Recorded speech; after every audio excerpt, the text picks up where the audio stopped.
Hey guys, and welcome back to a brand new video and another episode of the Mick Schumacher Career Mode for round number 2 for the Bahrain Grand Prix. Now if you guys did miss the last episode at round 1 in Australia, then do check it out by clicking the card annotation in the top right hand corner of your screen. It was an absolutely incredible episode and some action all across the field, a really tight field, qualifying super close, race pace super close, and also different strategies across the board. So if you did miss it, do check that one out by clicking the card in the top right hand corner. Also following the link in the description down below. But anyway, we are here for Bahrain, round number 2 of the season, and we are jumping straight into qualifying. And straight away, Mick Schumacher and also the team really felt like the car was still good around here, very strong. They felt confident carrying over that sort of performance from Australia over to Bahrain. However, they are aware this is a bit more of a power circuit, a little bit more downforce also needed compared to Australia, and these sort of corners which are coming into now are the sort of corners that don't really suit this Alfa Romeo as well as the top boys.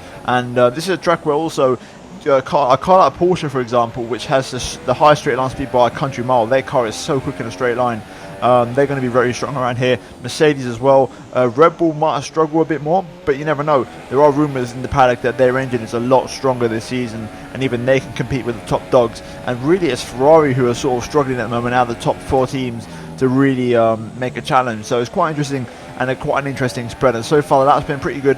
As you can see, we are a little bit far behind the leaders as Mick is trying to catch up. But you know, those guys in the top teams are just a bit too quick. And Hamilton is currently on course to take a pole position here, unless someone could snatch it from him in the final corner. But currently, Mick sits in P11 in the last position. The question is, will he get into the top 10? Realistically speaking, P11 isn't that bad of a starting position around this track, in my opinion. So I don't think it'd be too disappointing if Mick qualified 11th, and I think that's exactly where he's going to end the session, as Hamilton bags himself a pole position. But as you can see, indeed, Mick Schumacher does come home in P11, but that's good news because it does open up the strategy for the race tomorrow. But anyway, jumping into now the qualifying classification and how the grid is going to line up for today's race. Hamilton is on pole, Pierre Gasly alongside him, and those two on the front row, just like in Australia, with Valtteri Bottas in P3, with Max Verstappen in P4. So it's Mercedes by Red Bull by Mercedes by Red Bull on the first 2 rows. Then Fernando Alonso in the first of the Porsches in P5, with Sebastian Vettel alongside, and then Ocon leading Kimi Raikkonen in the number 2 cars over their respective teams. Nico Hülkenberg brings out the top 9 and the first of the outsiders in the Renault there, and also Charles Leclerc brings out the top 10. But Hülkenberg actually pretty close to Raikkonen, and the Renault running really well around this track. They're looking really promising and strong overall on their pace. And like I mentioned, Charles Leclerc sneaking into the top 10 and the lead Alfa Romeo as Mick Schumacher starts from P11 ahead of Carlos Sainz in the second Renault. So Renault versus Alfa Romeo potentially this race, as Daniel Ricciardo is in P13 in the McLaren, Danny Kvyat and also Sergio Perez in both of the Jaguars there, 14th, 15th. Stoffel Vandoorne only in P16 in the second McLaren there, and then we finally have Grosjean, Verline, Magnussen and Stroll in a Haas by Williams team by team order. So quite a mixed up grid, and all the gaps are very close, but it's going to make for a pretty interesting race here for round number 2 for Bahrain. So without further ado, let's get into it for the Bahrain Grand Prix. Right then, getting ready for the 5 red lights for round 2 at Bahrain. Lights out and away we go in the desert, and it's a pretty average start from us. Leclerc to a pretty good one. That's Hülkenberg, I think, again, no Sainz this time, off to a brilliant start in the Renault. The Renault's always starting well so far in this series after 2 races. We're going to look for the outside line into the first corner here. 3 wide with Leclerc and Sainz. We have to back out of it. A little bit of contact with Leclerc. Luckily, we keep our front wing in one piece. That could have been pretty scary as we was boxed in there. We've got Verline behind us in the Williams, but so far, not too bad. We've lost a place, as has Leclerc. The Renaults have really sort of come alive in this race. They've sort of surprised us, and they're into the top 10. So that's the sort of team we're battling here today. But let's see how we settle into this race on this soft compound tyre. Long race, strategy-wise, we are looking at probably a 2-stop race. I want to say the 1-stop is still open and available, because even though I couldn't do it on the strategy screen, I feel like I can control the race, control the tyres, and maybe still pull off the 1-stop. But that is sort of with an asterisk / quotation marks, subject to change. So let's see how it goes. Let's settle into this race. Still 29 laps ahead of us, and let's see how this race goes.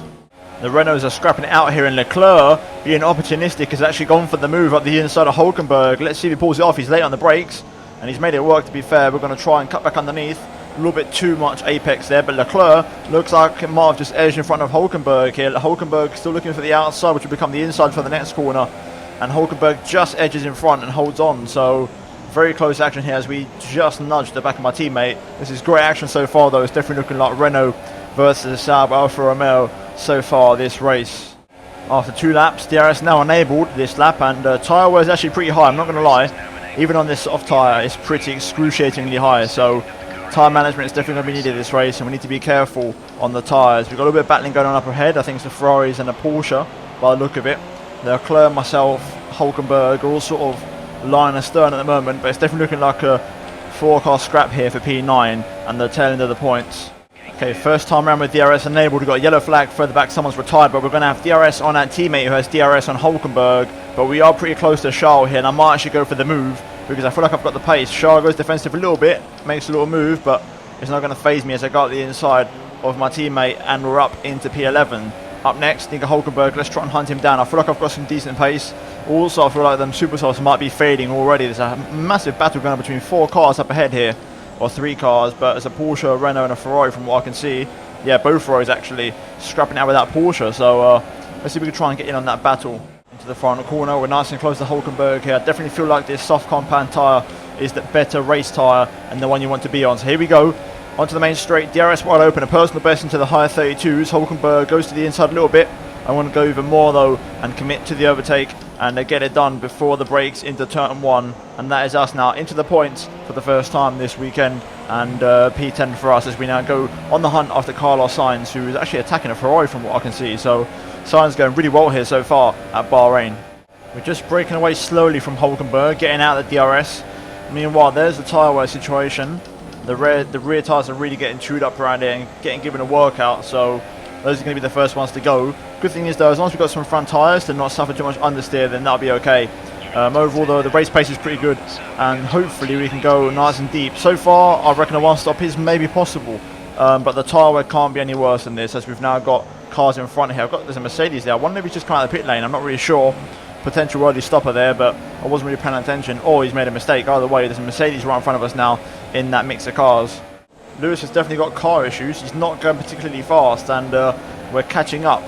So I'm not really sure what's happening here. That Porsche as well in front of him is actually pulling away. So Lewis Hamilton with trouble in the Mercedes car, some gremlins maybe. So he's going to be on the back foot.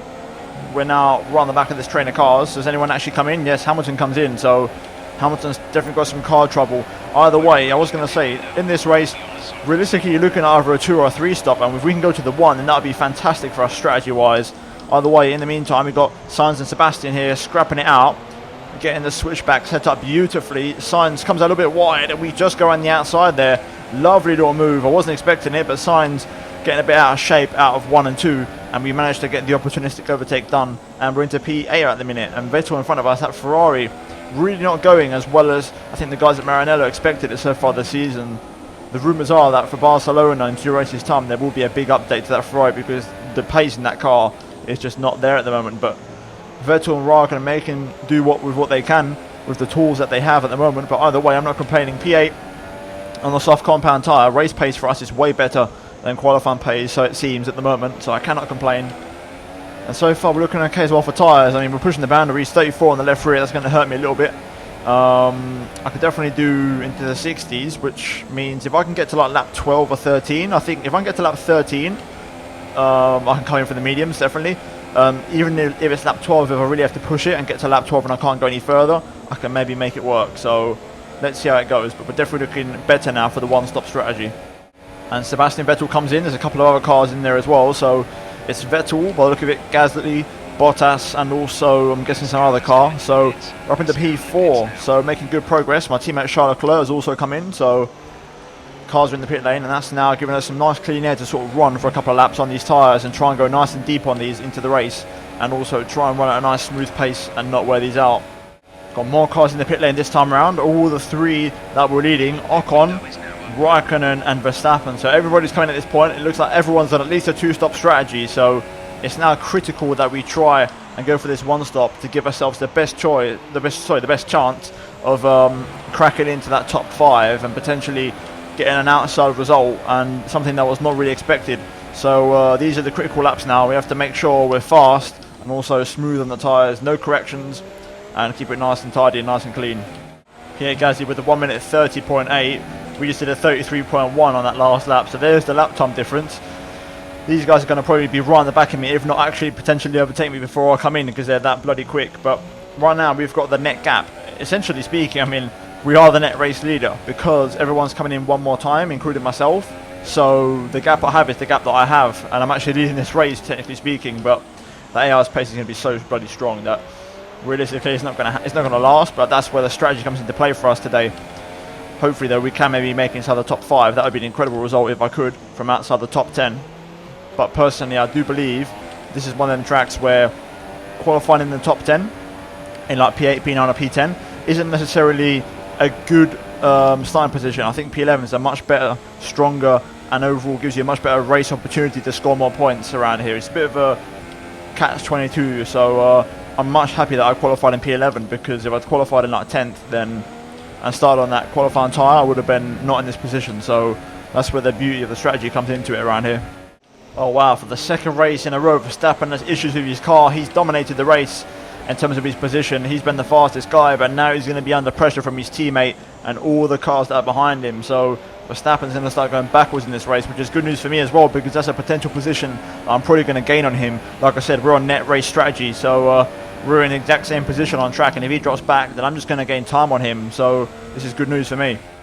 Wow, okay, I'm actually on for a personal best in the middle sector. It's been an absolutely phenomenal first stint at the race. Tyre wear, we're looking very good, bang on about 60% on the left rear, so tyres have held up beautifully, and the car is running nice and consistently, which is exactly what you want as a driver. But now going through the final corners, we're going to come into the pit lane for our first and only stop onto a set of the medium compound tyres. Let's get it all slowed down, make sure we don't speed out. It's probably a little bit too conservative, but better safe than sorry. Gasly now is going to lead the way in the Red Bull, and Alonso is going to be in second in that Porsche. So a pretty mixed up top 10 there, or top 5 should I say. Now let's see exactly what the pit boys have to offer. Onto the mediums, 2.7, pretty good stop, and we're going to rejoin our medium tyres, currently in P10, and we're going to drop outside of the points, but like I said, strategy is going to come into play, into effect here, and we're going to see exactly where we rejoin. It's going to be P12 behind Carlos Sainz. So in the grand scheme of things, that's basically where we was at the start of the race if you take all the strategy pit stops out of the way. So we're back to where we were, but that's how much time you use in a pit stop, and that's why the one-stop strategy is going to be absolutely beautiful for me. Now we've got to make sure our pace is good on this tyre. These initial laps before everybody starts to pit, I'm going to presume around laps 17 to 19, are absolutely critical, and they have to be perfect, so we have to really push here and set some personal best every single lap. Right, I'd say I was a little bit faster than Sainz on that last lap, but not by a lot. The margins are slim, but that's not too concerning. The pace is good. 32.0 is a perfectly fine lap time, so if I can get into the higher 31s, then that'd be nice, but I can't complain. So far, we're looking good. Right, we've got cars in the pit lane. In this case, it's my teammate Charles Leclerc. We also have a couple more cars. We have Ocon and also Sebastian Vettel. So they're on medium tyres. We're on the same tyres as me, and I have a massive on-track advantage in terms of time. This is where the one-stop is really playing its part. So we're going to get in a lot of places here. Right now, our pace is good, nice and consistent. And if we keep this up for the remaining laps of the Grand Prix, then we're going to be looking very good for some good points. But it's critical that we keep this up. And it's not even a question of like, oh, this Alfa Romeo is OP. I mean, look at me trying to get past Sainz. I'm struggling to get past him. I know my tyres are slower because I'm on the mediums, but Sainz's tyres are a hell of a lot quicker. And even still, you can just see I'm struggling to get past, and I'm on the much fresher tyres. So it's just sort of level playing for the minute, and it's not really down to just this car being OP. It's literally just, it's so close, and fine margins that a pit stop can make all the difference. And now, speaking of making the difference, DRS is going to make a difference here as we pick up the toe on Sainz. Cars in the pit lane again, but look at the difference in speed as we pick up the slipstream on Carlos. Pull into the inside, going to go for a nice late braking manoeuvre into the first corner on the Spaniard, and we get it done beautifully under braking up into P5. Phenomenal overtake, and we're now into some clean air. Let's keep on with this pace and try and put it to good use. We've got 11 laps to go pretty much, so it's still a long way to go. A lot can happen, you know, a safety car would really ruin the party for me, so hopefully none of that happens, but you never know. It's a realistic possibility. We've got more cars in the pit lane here. It's actually 3 of the 4 leaders, so we're going to gain 3 more positions and jump up into second place, which is absolutely incredible. I don't think it's going to last very long, but you know, we'll enjoy it while it lasts, because we've got this gap. Verstappen, I believe, is yet to pit. He'll probably come in this lap, and he's got car trouble. So realistically, I think I'm once again in the lead, and I'm not stopping again. So I'm officially leading the Bahrain Grand Prix, but I think I'm going to get put under some severe pressure from the top dogs on the grid. So let's hold on to this for as long as we can and try and finish as hard as we possibly can this race. Right then, I think this lead will be short-lived because Verstappen's in the pit lane, so we are going to take first place now, and it's going to be short-lived as here comes Pierre Gasly with a speed difference with the DRS. I'm going to squeeze him a little bit to the inside, but that Red Bull is much better this year in a straight line, and they're definitely not as vulnerable as they have been in past years in the V6 era. And Gasly into the lead and on course to win his second race in a row in this 2017 season. Who would have thunk that at the start of the season? We've got a yellow flag, and it's the McLaren of Stoffel Van Dorn who's out of the race. He pulls over to a safe place, and if we would have had a safety car, it would have come out by now, so that's good news for me personally, because it means the field doesn't bunch up. But Van Dorn out of the Bahrain Grand Prix, and now we've got Bottas behind for company. Got a pretty good exit out the final corner, but Bottas is in the DRS and in the slipstream here. He is catching. It's not going to be enough, I don't think, before turn 1, so we will live the fight for another day unless he gets me up into turn 4. Bit of a scruffy turn 1 there as I clip the inside curb on the power on the exit. Bottas is right there in my slipstream, but I don't think he's close enough to go for the move, so we're going to hold on for a little bit longer here. Alonso's just passed Bottas on the back straight. That Porsche really paying dividends, and now Alonso's going to be on the back of me here. Oh, I can see him in the mirrors. He's coming already. Look at the difference in speed. That Porsche is just an absolute bullet in a straight line, and Alonso makes the move. I'm going to look for the outside, but just don't have the grip. Alonso on them soft compound tyres, and now we've got a battle behind us as Bottas and I believe Kimi Räikkönen are going to war. But that Porsche, Jesus, that is so fast in a straight line. I mean, once we're in the Porsche slipstream, we can keep up, but when the Porsche's in your slipstream or my slipstream, it's a different story. But Alonso in the P2 now, and we have to settle for P3 at the minute. 7 laps to go. We're still doing well here. Nice clean exit out the final corner, but Bottas is just too close to me. And here he goes. He's got DRS open. I'm going to go defensive a little bit to the inside, but just like the Porsche, the Mercedes is still one of the most powerful cars on the grid. Bottas is in the medium though, so I might have a chance of going around the outside if I have the grip, but Bottas just edges it for me. Oh, and I can't hold on. Räikkönen now all over the back of me in the Ferrari, and I think Hamilton, I'm going to guess, or Vettel, one of the two is just behind, and they're starting to catch up really rapidly. I think it's Vettel. It does caught a glimpse of red in the mirrors, so Sebastian is also going to join in on the fun. Out the final corner again, we're going to be vulnerable here. Räikkönen is going to be using the DRS on me, and Jesus, that Ferrari is pretty quick as well. Everyone's got a lot of horsepower here. Räikkönen makes the move. Vettel now not too far behind. Braking late into turn 1. Räikkönen's still there. I'm going to go on the outside actually. Inside for the next corner. I was going to go for it, but Räikkönen convincingly turning onto me there, and I just had to back out of it. I've got the toe on Kimi though. Could he go defensive here? Possibly. Oh, not quite. Almost locked up. If I lock up there, I'm going straight into the back of him and losing my end plate. P5, Vettel up next, so we're going to presumably drop down to P6, and there's 2 more cars catching up down the road, so let's see what happens. Oh, Pierre Gasly's out of the race.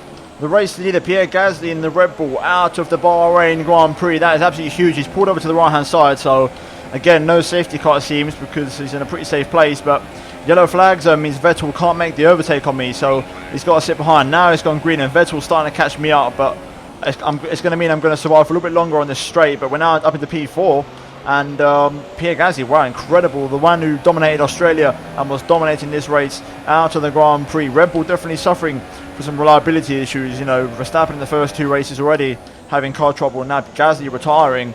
Red Bull need to iron that out if they want to try and win the championship, because this year they look very good. Meanwhile, though, we're holding on to P4 here. Verstappen is, I believe, now leading the race, I want to say.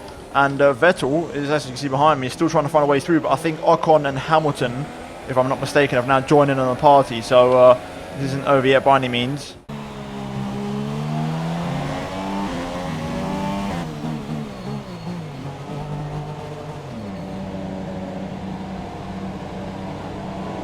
Right, pretty good exit out the final corner. No wheel spin, absolutely flawless. But Sebastian Vettel already looking for the overtake on me. I'm going to go to the right hand side a little bit. Here comes Ocon though in the Porsche, and look at the speed. Oh, we're getting pinballed around here. Very, very risky stuff. Vettel locks up into turn 1. Brilliant little battle. I'm going to try and switch back underneath these guys here. Ocon on the inside at turn 2. Vettel gets a poor exit. I'm going to get a run on these two and get a chance to re-overtake. Now Hamilton's on the inside. This is almost 4 wide. I'm going to have to back out of this and try and set myself up. Hamilton there making the move on me. I'm going to switch back underneath him and try and get the power down. We managed to edge back in front of Lewis. Ocon and Sebastian go side by side into the SSS contact. I'm going to look for the outside around Ocon. Can I make it work? It's so close. On the inside for the hairpin. I'm going to try and close him off. block pass, squeeze him out, and there we go, we just hold on. That was an incredible sequence there, and Ocon's Porsche making it all happen thanks to the straight line speed in that car. But we hold on to 5th place, brilliant stuff. Okay, at the final corner, I'm presuming Ocon's going to absolutely fly past me here, so I'm never going to bother defending, I'm just going to let him go. Hamilton's a bit further back, but he hasn't got the same sort of speed as the Porsche, so we'll just sort of follow Ocon. I'm going to go late on the brakes. Ocon locks up, not ideal, it means I couldn't turn into the corner, and that's cost me a bit of time as Hamilton now is right on the back of me, and all up my chuff here. Luckily I'm going to get a total of Ocon, which means I should be okay to defend from Lewis, but we're now down to P6. Let's see if we can try and hold on to this. 3 laps to go, 2 more when we cross the line. There's another car catching up here, and I wonder who that might be. It might be Sainz, who's been running really well this race, but we're looking okay to score some solid points this race, which is the good news. At the final corner now, Hamilton's going to try and go for the overtake definitively here. He's going to get the DRS. I'm going to go defensive a little bit, pull to the inside. Hamilton, though, is he committing to the inside? Yes, he is. He's going to go for it here. Fair play to him. Aggressive move from the defending champion. I want to go wide. Well, not defending champion, but the runner-up slash defending champion, because Rosberg is no longer on the grid. We managed to defend, though, and hold on. But Lewis, again, is going to get the Tommy here up into turn 4, and he's going to look for the outside line. He's on fresher tyres. I'm going to hold it on the inside, but Lewis just finds so much more grip around the outside. He's just completely dummy around the outside there. I accidentally went down to 3rd gear on the apex, but even still, Lewis absolutely flying. And now Verstappen's behind us on fresh soft tyres in the Rebel, which is arguably the fastest car as I lock up. Tyres just starting to let go a little bit. Let's have a look. Yeah, pushing 50 all round pretty much except for the front right, so it's going to be a survival this. It might even just be P8 this race, because Verstappen's going to be bloody quick as well. Luckily though, we're going to have some DRS from Hamilton to try and defend ourselves. Here we go, then out the final corner onto the final lap of the Grand Prix here at Bahrain, and Verstappen well within my DRS here. He's going to start catching me. I'm going to go defensive. Will the Dutchman commit to the inside? No, he doesn't. He looks for the outside line. What we like on the brakes compared to Verstappen, inside line for us. Verstappen though holds it around the outside, finds the grip. I'm going to go on the outside of turn 2 though and hold on for now. And I think Verstappen, will he be close enough? I don't think he is. He's not going to get enough of a run into turn 4, so we hold on for now onto the Dutchman. Okay, onto the back straight for the final time. Will Verstappen have enough slipstream to try and pass me? I don't think he will. He's not really close enough as we go into the final corner. Just got to keep it nice and tidy, make no mistakes. And we will beat a Red Bull here today. The fireworks go off. Fernando Alonso is a race winner in Formula 1 again, winning with Porsche in only his 2nd race for the team. We bring it home in a phenomenal 7th place, and another points finish for us, and a solid points haul. But overall, a well-deserved race for us, and incredibly well raced. There we have it. Then the final results are in. Fernando Alonso wins the Bahrain Grand Prix ahead of Valtteri Bottas and Kimi Raikkonen. Ferrari scoring a very good 3rd and 4th place after starting from 8th and 6th respectively. So a very good result for those guys, and some much-needed points and a lift to their season. But Alonso winning finally, like I mentioned, for the first time since 2013, and for the first time in a Porsche in only their 2nd race. Hamilton comes home in P6 just behind Esteban Ocon in the 2nd Porsche, and we bring it home in P7 ahead of Max Verstappen just about over the line, and then Nico Hülkenberg gets P9, beating Charles Leclerc, my teammate, to the line by 7/10. So Charles definitely putting the pressure on the Renault driver there. But another double points finish for Saab Alfa Romeo, and overall we cannot complain about that, and that was a very good race for us. But in terms of the Drivers' Championship after that race, Alonso leads the way in the Porsche, and 18 points clear of Pierre Gasly in 2nd place, who even though retired still holds 2nd place. Hamilton in 3rd, Bottas in 4th, and then the Ferraris get themselves up into 5th and 6th there, scoring some solid points as we drop down to P7, still ahead of Ocon, and also Verstappen with Leclerc rounding out the top 10 in the Drivers' Championship there. And in terms of the constructors, you can see that Porsche lead the way by 61 points, or should I say they lead with 61 points, and they lead by 19 over Mercedes, Red Bull, and also Ferrari there in P4. So we're in P5 at the moment, not too shabby, and Renault there in P6, scoring their first points with Nico Hülkenberg. It has to be said, fair play to those guys. But overall, a very, very exciting race here at Bahrain. And so far, 2 absolutely brilliant races in this season. And next up, we go to the Chinese Grand Prix. But if you guys did enjoy this episode, then please do drop a like on the video. Let's try and smash 200 likes, guys, for this video. And also do get subscribed for daily Formula 1 and MotoGP content. And also, please be sure to check out these 2 videos on screen if you have missed them. But other than that, guys, thank you for watching. I'll see you in my next video very soon. Goodbye.